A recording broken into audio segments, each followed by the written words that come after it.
had gotten back to the campfire after resolving things with Jack and realized, well, you had some heart-to-hearts, you had some conversations, you learned a little bit more about one another's past. Doing so, you realized that your good friend Butterbeard was missing, just completely gone. And so you started to investigate. And as you investigated Butterbeard's disappearance, you found a couple of things. First of all, you smelled some food on the wind. You found some footsteps. And you noticed a brochure for a food place nearby called the Rookery. And so you made your way that direction. And you've just arrived. And what you found when you got to the Rookery is a sprawling, haphazard fortress of grounded ships lashed together by rope and bridges and jerry-rigged docks, lanterns swaying, music playing, parrot Aarakocra leaping between the masts, dancing in the air, and a handful of them kind of flying around overhead, kind of keeping a loose eye out. And you guys decided that rather than trying to sneak through or fight your way through, it seems to be that they're offering food. Why not go and get a bite to eat? And Rusty told you a little bit about it. These guys used to be very scary pirates, and now they seem to be changed, and she's not quite sure what that's all about. So you guys are gonna have to figure that out. And she also asked that you guys not mention her name. She wants to try to delay as low as possible while you guys are here. She didn't want to explain why, and she asked that you guys didn't explain why either. Approached, you saw the ship there, you saw some people standing at the door, and that is where we left off and where we will pick up.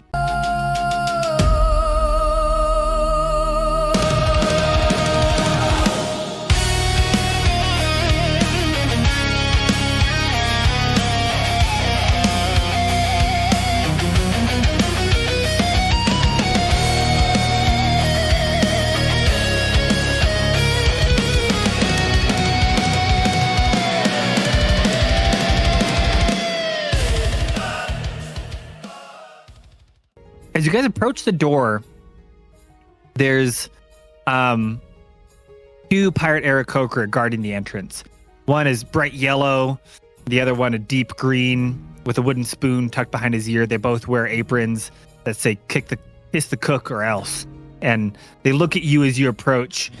The yellow one kind of flaps and it walks at you and says, "State your business. Table, delivery, duel, bribe. What are you here for? Drinks?" "We're here to eat. I am the deckhand herald named Harold to announce the arrival of Captain Storm and crew." Captain Storm and crew? Well, we're not familiar with you, but we always love to offer a table and a bite to eat for anyone who's wandering through.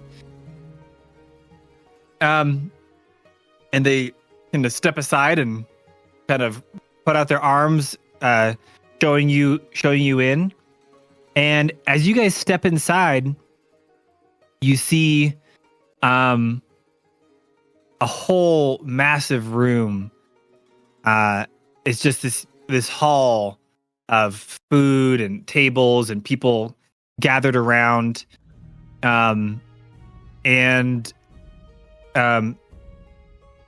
There's just the hustle and bustle of all these different Aarakocra. You notice there's no one else, no other visitors. It's all the Aarakocra and their crew, seemingly, that are in the area.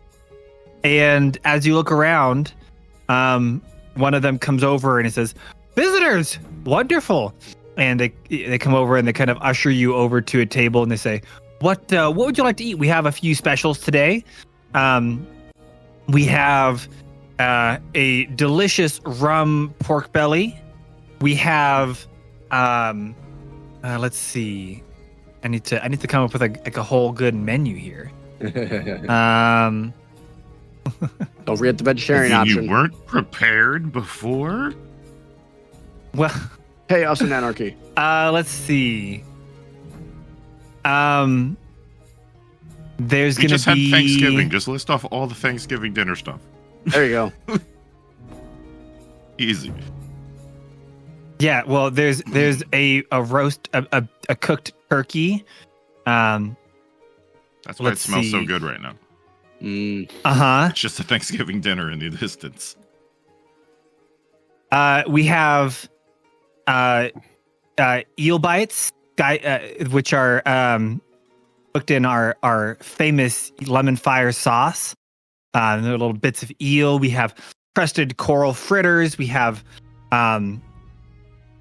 sea grapes that are picked by our captain himself in the middle of a storm exclusively. We have Captain Redbeak's famous feather duster salad. And then those are all of our entrees all of our appetizers. Entrees, we have the beak breaker roast, which is a turkey roast. We have the rum-basted pork that we talked about. We have the mutiny chowder. Chowder's so good it would make you commit a mutiny. And we have our flaming guac, which is a whole tiny like a hen, and we bring it to you engulfed in flame. And then we have some desserts if you'd like those as well. What could we get for you?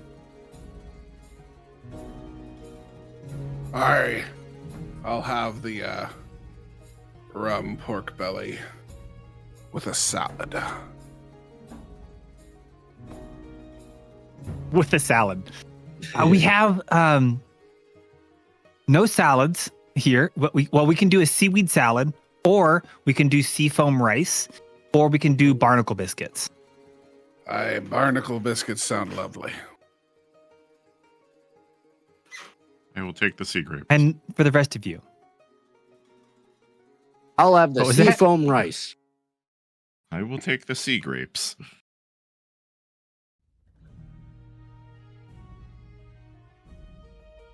they say, "What about you? As this young woman?" And Oh, clearly She's mute. referring to his young woman. She's mute. Mm. She's not eating. She's Oh, not what hungry. Right, she just kind of looks at you angrily, and they're like, "Oh, She'll take some motor oil. Motor oil. Yeah, you got any oil? You got the grease trap you want to just put in a mug? you got any grapes?" No. Oh, yeah. Foreshadowing of the BBEG.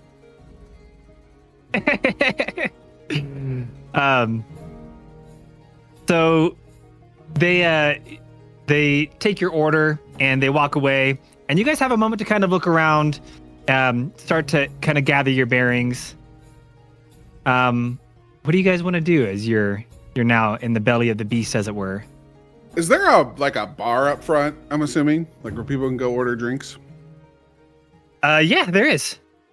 So Doc wants to walk up to the bar and cast Zone of Truth. Okay.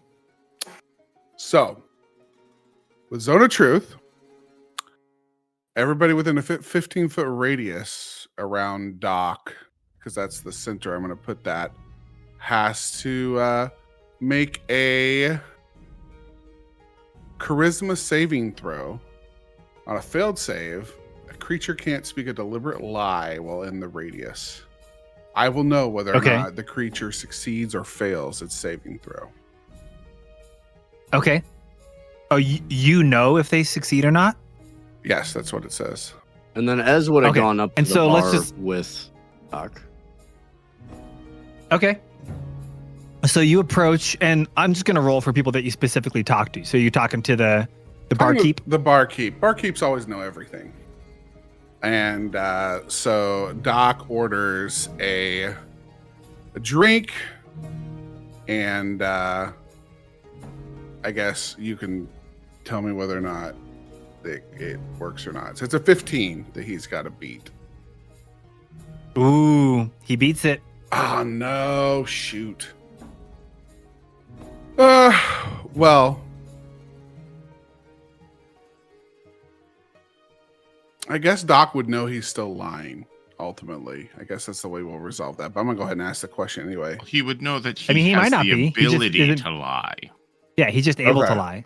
He's just able to lie. He might be telling the truth. Okay, gotcha. Aye, barkeep. I have been looking for one of my crew recently. Short little chubby fella with wings. You seen anybody like that come through here, or maybe hear about something like that? He's a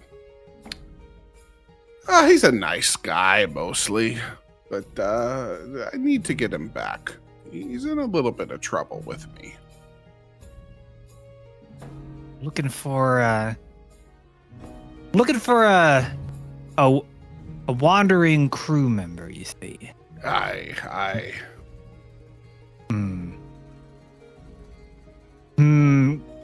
Would you describe him as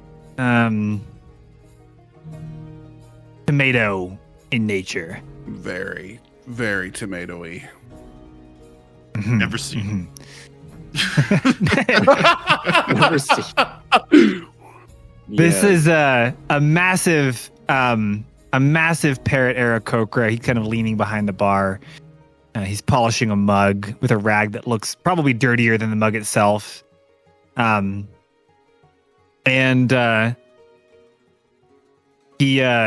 It's incredibly busy, and so you he by the way, does Zone of Truth, would he know that you cast it? Like, is he? Are they aware? I don't think so. If they succeed the save, then they are aware that something happened. Like, they're aware that magic was used on them because they succeeded the save, but they don't necessarily know who did it unless, like, they were looking at the person, like, doing a hand sign or whatever. Like, if it's somatic or verbal. It says an affected creature is aware of the spell. Okay. And can then thus avoid answering questions that would normally respond with a lie. Right, so they would know that someone just cast a spell on them. He kind of leans forward and he says,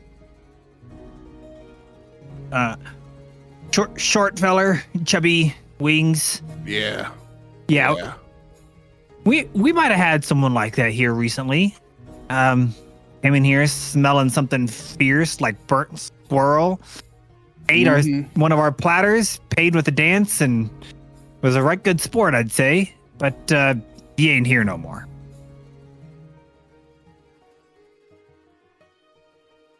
Any idea where he went?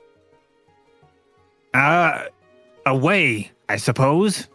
Left here with a full belly and song in his heart. I don't know where he was going off to. He didn't tell me. I will say, he seemed like a nice guy. Thank you. Appreciate it. He kind of leans forward and almost whispers in your ear and he says, I'll tell you what. Yeah. For a few coins, perhaps, or something of value, if you have anything you can offer me of value, perhaps I could remember where he was going off to. Ez is gonna. Is he? Am I in earshot? Was I able to hear that or no? Yeah, I think you're right next to him, and he's like whispering, but he's whispering the way that people in a bar do, which is basically just talking at full volume. That's fair.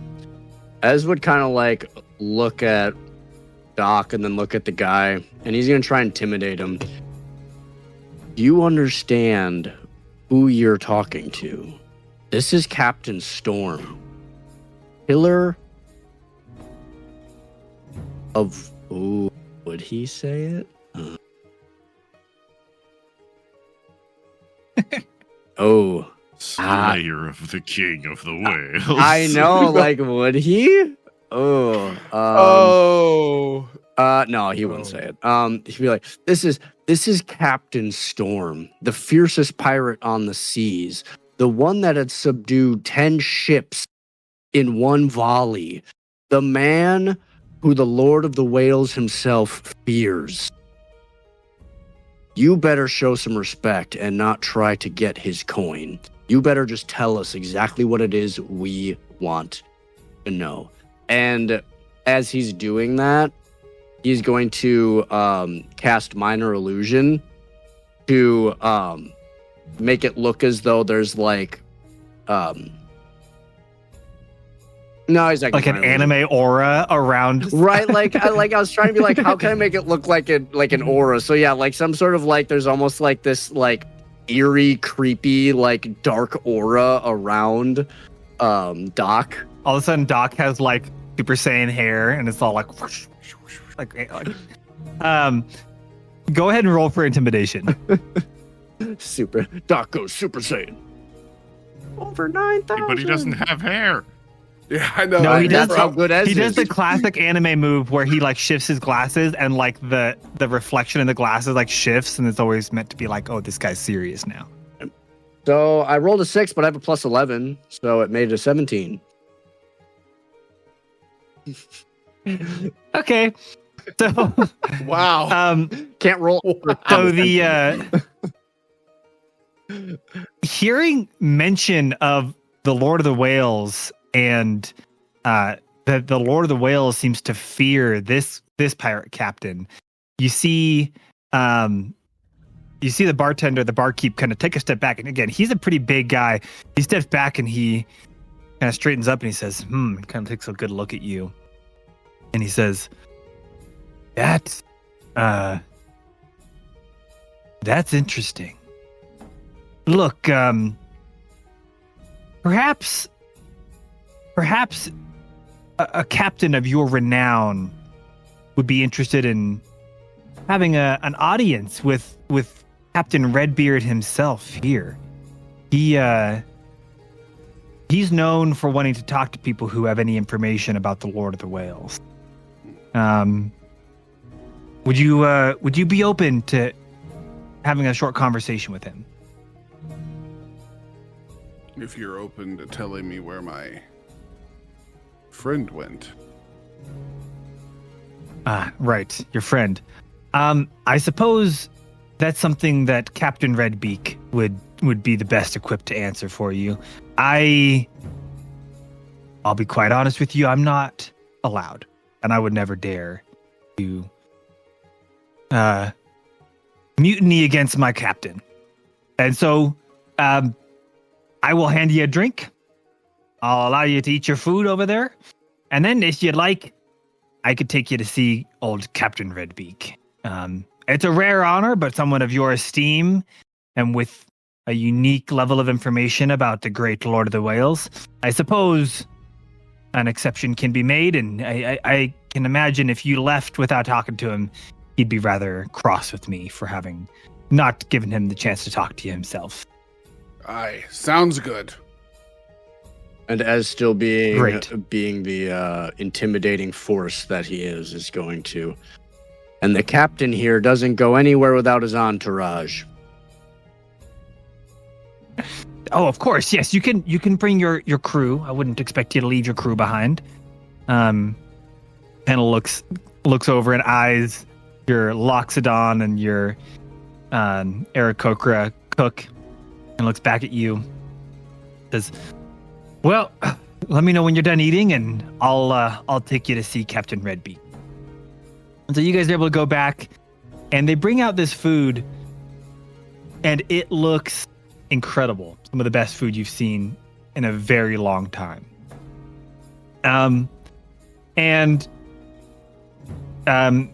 As you guys eat it, you notice that there's kind of people glancing over their shoulders, looking at you guys. Again, you guys are the only outsiders here, but it's still a ruckus. Everyone's just being pirates. There's things being thrown across the room. There's songs being sung, shanties being played. And as you finish your food, the waiter that brought your food out to you comes over and says, "Well, you guys ready to have an audience with old Captain Redbeard? Sorry, Captain Redbeak." Aye, yes, we are. Thank you. My compliments to the... I'm assuming the food was good, right? It was delicious. It's some of the best food you've had in a very long time. The Wonderful. grapes were entirely too salty. Wait, They you were don't like sea boiled and grapes. salted grapes? They were sea grapes. They're supposed to be. Some of the best pork belly and biscuits I've had in ages. My compliments to the chef. Yes, we are ready for an audience with your esteemed captain. Okay. So they guide you back through a door, and you walk through this door, and you are now kind of in the middle of this island of ships. And you walk through, and you see there's this kind of long deck that goes down on either side. There's just ship, and all of they're all kind of tethered together. And at the end is one that's like 4 times the size of the rest. This massive pirate galleon.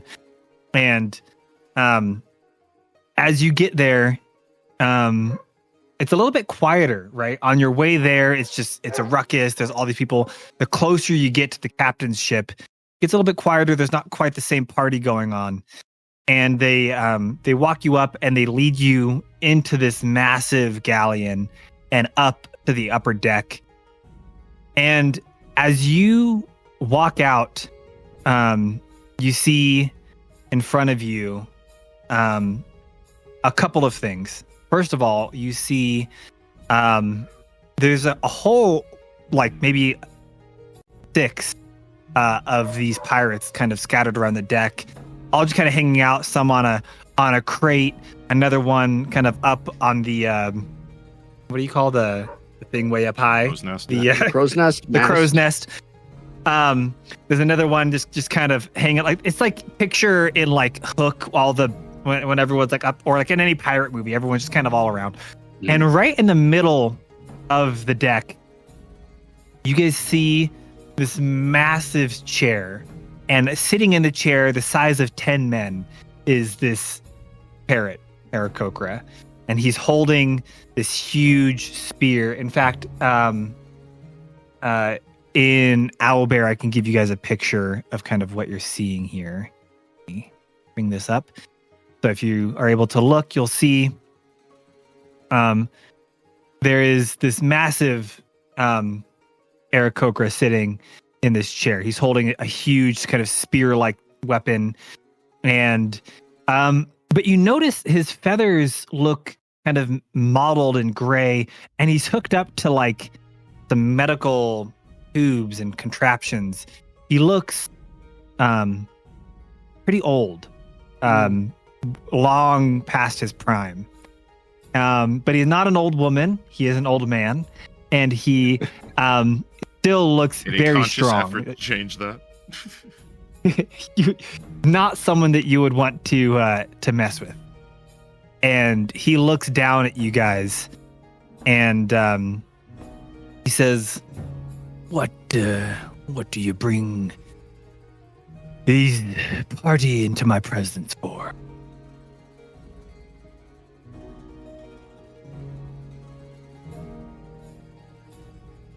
Doc would lower his head slightly as a sign of respect to Captain Redbeak, and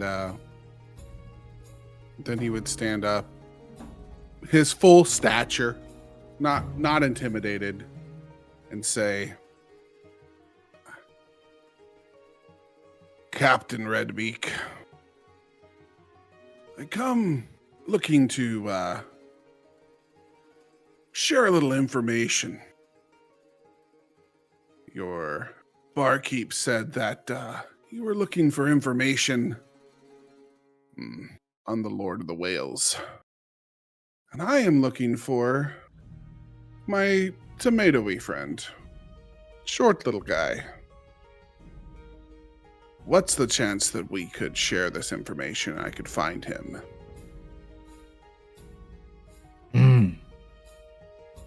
He's kind of leans back and he closes his eyes. He just seems tired. He says, "I could agree to something like that. You said a tomato Oh, yes. Yes. The young fairy that came. Quite the pirate in his own right. Aye. Tell me what you know, and I'll tell you what I know. A few weeks ago. Oh, Yeah, go ahead. I was going to tell him if that's all right. Yeah. A few weeks ago, me and my crew were sailing to the Belcoran Islands here, and this giant creature came up out of the ocean. It was huge, massive, but clearly made undead by some malevolent force, and he smashed into our ship and beat it to shreds, and we were stranded. But he's out there, not too far from here, really. At least a couple of weeks ago. Well, this I know. You wonder what's a bunch of pirates doing here on land cooking food? I'll tell you, we loved being out at sea, but we were kept getting waylaid by this massive spectral undead Lord of the Whale. We once ruled these seas. We were renowned pirates, and then not that long ago, the Lord of the Whales shifted from being a benevolent creature that loved all of the people who respected her oceans, and now the Lord of the Whales has been attacking our ships, and so we were forced to run them all aground and form this makeshift island. I know that the Lord of the Whales is a menace. I thought perhaps you knew why or what we could do about it so we could get back to sailing the seven seas. Although I will say, a more sedentary life where we mostly just eat food and drink in exchange for, sending people for money and getting money and buying more food. It's not the worst thing in the world. I fully understand. My captain, may I share the secrets of the Lord of the Whale? Or are we trying to keep that under wraps when we fought the Lord of the Whales and were victorious? You see the Captain Redbeak just leans forward, now fully awake, takes his spear, kind of leans on, like almost like a cane, leans forward and peers down on you guys. You feel like it's like if a 5-year-old has an adult like leaning down and like keenly interested in their story, right? But you guys are adults and he's just leaning down over you. As you say that too, though, he looks down at you guys. You fully have his attention. But he also, as he looks closer, he pauses for a moment. He looks at you, the four of you, and he says, wait a gosh darn minute here. And he reaches down and he picks up Rusty and he looks at her and he says, what? My little, is this? And he points it back at you guys almost like someone holding a doll. Like, Is this my little Rusty here? My sweet little Rusty? This is everybody come. And he like calls for all of his crew to come around. He like holds her up in the air and he like tosses her up in the sky. Says, my daughter has returned. And she lands back in his hand. He sets her back on the ground. He's like, oh, what a wonderful day. Go and prepare all of the food. We will have a feast tonight. You bring my daughter to me. You come here, you're talking about my daughter. That's a different, later you'll meet the mafioso. Yeah, different genre, but it's okay. You brought my daughter to me. And so he just totally exuberant with joy. Rusty, you have to tell me, what has your life been like? Tell me everything. How have you been? And Rusty just looks up at him and she says, I don't know what you're talking. I'm the mute cook. My name is Greasy Spoon. Who's talking, so is not mute. It's a good point. Hey, Dad. Look,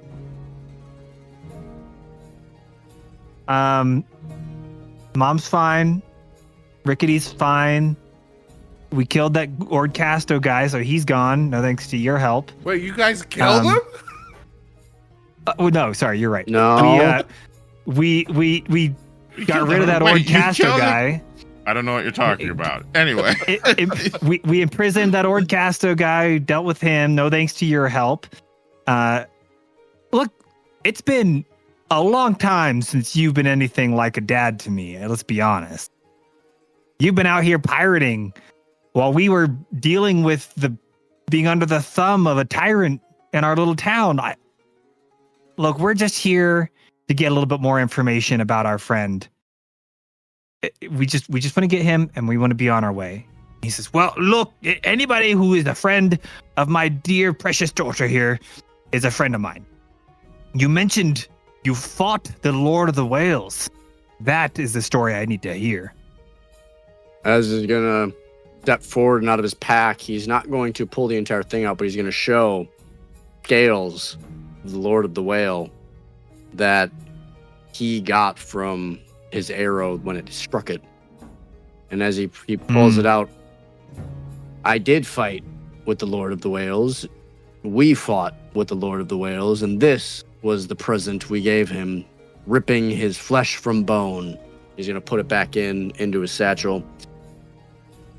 And I will tell you, in fighting the Lord of the Whales, it is not but a fight with a whale or a god. It is a fight with what it brings wrath upon you in the form of these hands. It will stop your ship in its tracks. It will summon these creatures on your decks, and it will eradicate anything that it finds. The key is to stay calm, to fight the hands, and to keep them busy. And then, if you have a marksman, to train its eye on the glowing heart within the whale itself. My one arrow, magically tipped, took this from the Lord of the Whales. Imagine a more skilled marksman than I to aim for the heart. And Ez turns this into a straight up performance. I see. The heart of the Lord of the Whales. He totally has no idea what he's talking about, obviously. That is quite interesting. Look, I need to level with you. You seem like decent folks, and my daughter trusts you, and I owe her quite the debt. And so, I suppose I should just be straight with you. Look, food is not free, as you know. And there's not a ton of food around here. And so to get food, we have to have something to trade for the food. And there's not a lot of stuff to trade for the food when you can't go out and pillage and plunder, right? And so basically what we've been doing is we make delicious food and we eat it. But then when people come to get our food, what we do is we capture them and we sell them to the Viridian City, where we don't know. They do whatever they wish to do with them. And we get money and we get to continue eating and enjoying our life of luxury here on the Rookery. And I'll be totally honest with you.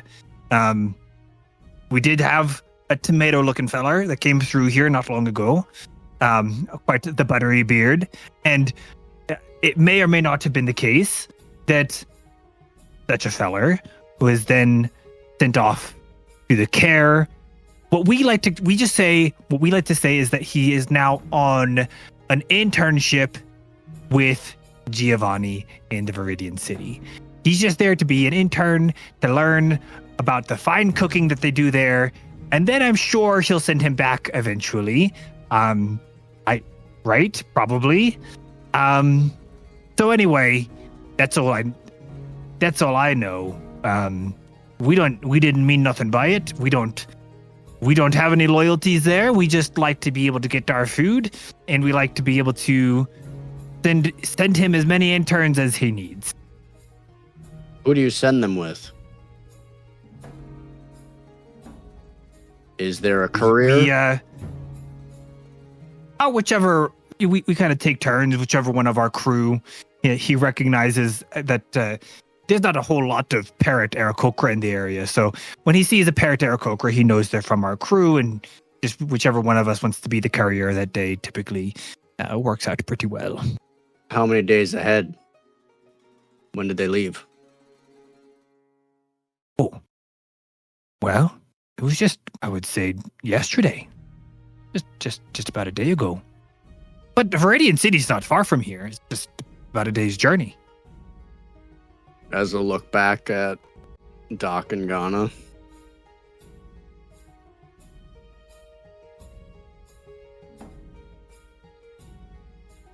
And what? Waiting for a response. Oh, okay. Ganna's still in shock that apparently this like little kid is like how Ez's voice got 4 octaves deeper in like 3 seconds is blowing his performance. mind. It's the performance, the magic of the bard. He's like got this like high pitched little kid voice, and then all of a sudden he's like, let me level with you. Alright, so you're saying he ain't here. Let me ask you something, Captain Redbeak. Your arrangement with Giovanni, does it happen to take that person straight to Giovanni? What they do with their interns, I don't know. All I know is when they come back, they've got a whole carriage full of food that we get to eat. I don't know what they do with the intern. I assume they have them go get them coffee and take care of their administrative tasks and all kinds of things that they don't want to have to do. It's a rather fancy city up there. We don't mind ourselves much with the likes of all the fancy folks up there. Hey, what? 1 second, Captain. And Doc turns to Ez and Ganna and Rusty, I suppose, and says, what if we use this as our opportunity to get into the Viridian City and get into Giovanni's inner workings instead of just walking into the city blind? Like we're slaves? Or interns? Interns, yes. I would like to learn how to cook. There we go. Okay. Any thoughts, Rusty? Rusty's just kind of like, what? Yeah. I suppose I probably look a little bit like the people here, a little bit.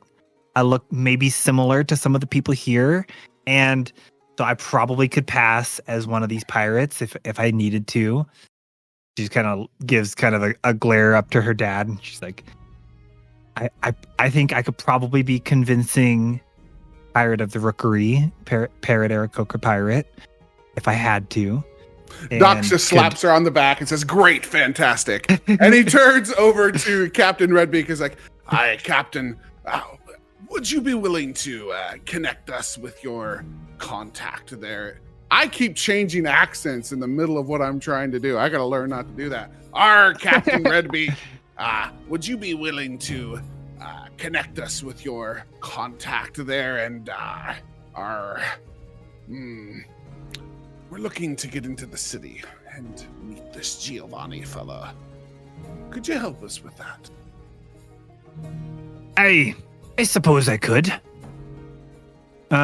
Look, when you arrive, what you'll find is there's a fella there, and they know to look for you. You'll come up through the city, just go down the main drag, right down the main drag, and you will find that there's this one alley there that's kind of dark and shifty looking, and they call it the Dark and Shifty Alley. And you go down there, and right down there in the dark and shifty alley, you will find that there is a tabaxi, a very kind tabaxi there named Trixie, and she will greet you and she will make sure you're all taken care of, and she will receive you, the interns. I will say one question. One. I don't want to poke holes in y'all's plan or anything, but if Rusty here is going to be the courier, right? If I understand, Aye. she will deliver you as the interns, yes, and then she will get all the food and come back to me, where she will be my daughter for the rest of our days. We will live happily with lots and lots of food. Is this what I'm understanding? No, Captain. She's part of my crew now, and we won't come back anytime soon. However, How will you explain to them why the courier is staying? Captain, that is a future me problem to figure out. Okay, I don't want you to be caught off guard. Trixie, I'm told, is quite the smart cookie. So, anyway, look, I think that's a good plan. He leans in really close, kind of with his large hand, kind of pushes you off to the side, separate from the rest of the crew, and leans in and says, "If my daughter gets hurt at all, I probably won't leave here because I'm attached to these machines, but I will find out, and I have a very specific set of skills." And he leans back and he says, "I send you with my blessing. I'm sorry I don't have more that I can offer you. I'm sorry. I never really considered that these people we were sending as interns were, potentially somebody else's crew. It was never my intent to cause any harm. I just meant to. We just wanted our food and to be merry. And well, look, if there's anything else that you ever need, consider us your allies. Do you have a sending stone around here?" Do we have a spare sending stone? Not a spare one. The only one we have goes directly to. Yeah, we have the Jack. one to Ord and we have the one to Jack. Yeah. Oh, the one that Ord used to talk to Velrath, and the one that he said, "Oh, you have one," and he's like, "Let me see it real quick." We'll use the one that Rusty has. The one that Rusty had that goes to Jack. Mm-hmm. No, that goes to Ord's stone. That goes to Velrath. Oh, That got goes it. Okay. directly to. Yeah. Like, oh yes, this will do. And he takes it and he dials and programs in his unique arcane signature. Like, this will allow you to contact me if you ever need. Give me a holler.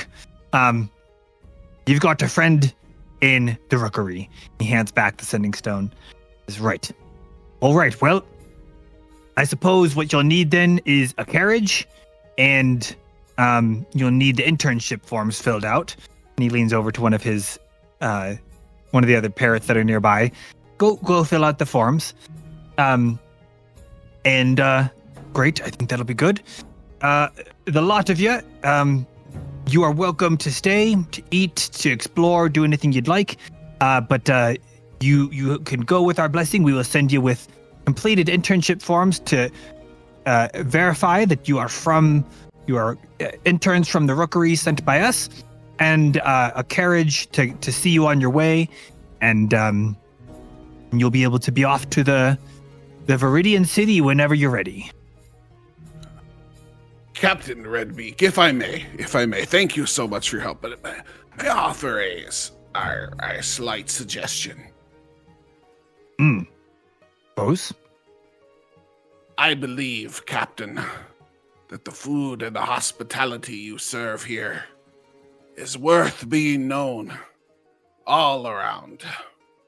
I say advertise, do more of your little flyers, and You saw the brochures, we yes? did. We saw the brochures. Yes. What more can a person do than put a few brochures on trees and within a 1 mile more radius? trees, more brochures, and sell the food. Oh, more brochures. Yeah, more. And sell the food. A 2 mile radius. Yeah, 200. Sell the food. What? and- Wait. 2 and 100 miles. How are we going to get brochures 100 miles away? It's that good. And sell the food, and then use the money to buy more food, Captain. And stop maybe sending humans off or people off as captives. You could create a legitimate business here. The captain just kind of leans back in his chair, deep in thought. See him thinking. Sell the food. There's a little pig running around. There's a pig kind of running around on the deck, and he takes his massive spear and just kind of skewers the pig and eats it in one bite. Rather than, let me see if I'm understanding you. You're saying that rather than taking people, pillaging and plundering, and selling people into internships for money, we could sell food for more than what it cost us and use the difference to buy more food. This sounds like what you're recommending is a business. Is this right? Aye, yes, a lucrative business. He, at the mention of the word business, he leans off the side of the boat and vomits. And he sits back in his chair and he says, I thought this might be what you were saying. No. I don't think we will be entering into a business, but perhaps what we could say, maybe I just need to reframe it. And Rusty's like, look, Dad, maybe. She looks to you guys. She's like, I know how to speak his language. Look, Dad, it's not a business. What you're doing is you are tricking people into giving you their money in return for just food. You're tricking them by giving them food, and they're going to give you their money, and then you're not going to give that money back. You're just going to keep that money and never give it back to them, and all they get in exchange is food. It's the biggest scam in the world. No. We would trick people to give us all of their money so that they don't have to starve. We would starve or give us your money and we will feed you so you don't have to. This I like. Yes, that we could do. That sounds like a pirate's job. Well, just out of curiosity, why don't you? Is there something wrong with this Giovanni feller? He just seems like a pretty fancy dude up on the hill, serving the Velrath guy out there who we don't know much about. Is there anything? What's wrong with all of that?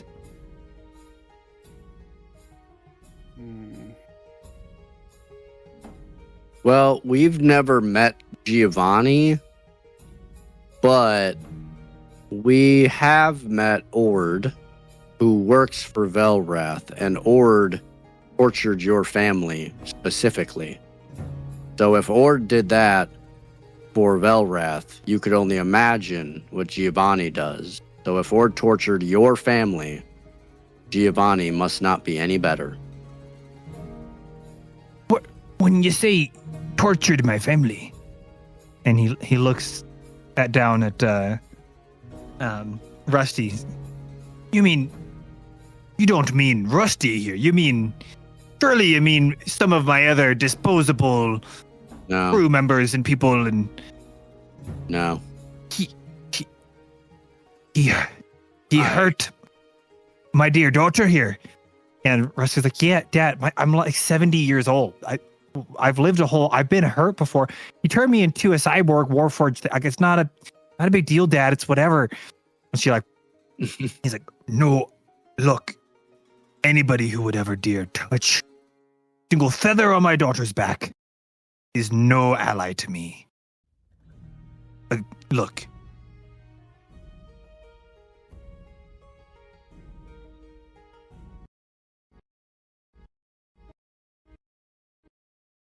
I am your ally, who may have hurt my daughter.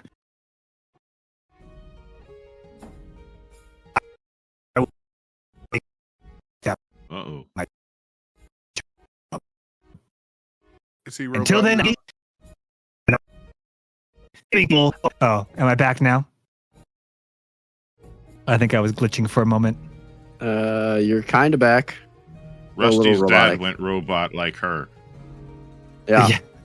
Twist, he's actually also a robot. No. He found I out think that I'm his back. daughter was tortured and started just glitching out. Yeah. Rage. No, that'll be it. So he offers to be an ally, furious now with Velrath and his companions for hurting his daughter. And he sends you with his blessing to go and pursue Giovanni and to try to sneak into the land with as interns. You guys are offered food and a warm bed to stay in. And the following morning, you guys load up a carriage. You guys are all in the back. You guys kind of bind yourselves so that you look like you're being taken away against your will. Rusty goes up front, and with a yah, you guys are on your way toward Viridian City and to confront Giovanni. And that is where we will leave off for today. Hey guys, my name is Mark and I'm the lead pastor at Lux Digital Church. I hope you're enjoying the D&D campaign, the show today.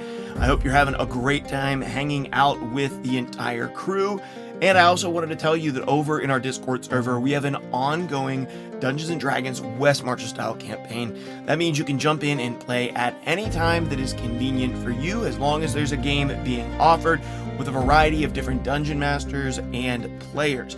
We have games that are posted every single month that you can join in with, starting at level 1 and going the whole way up through level 15 in D&D in the new 2024 5th edition rules. If you're interested in joining in and playing some D&D with us, all you have to do is join our Discord server at discord.gg/luxdigitalchurch, and then go ahead and grab the D&D rule, slide down inside of the channels to the Play D&D section.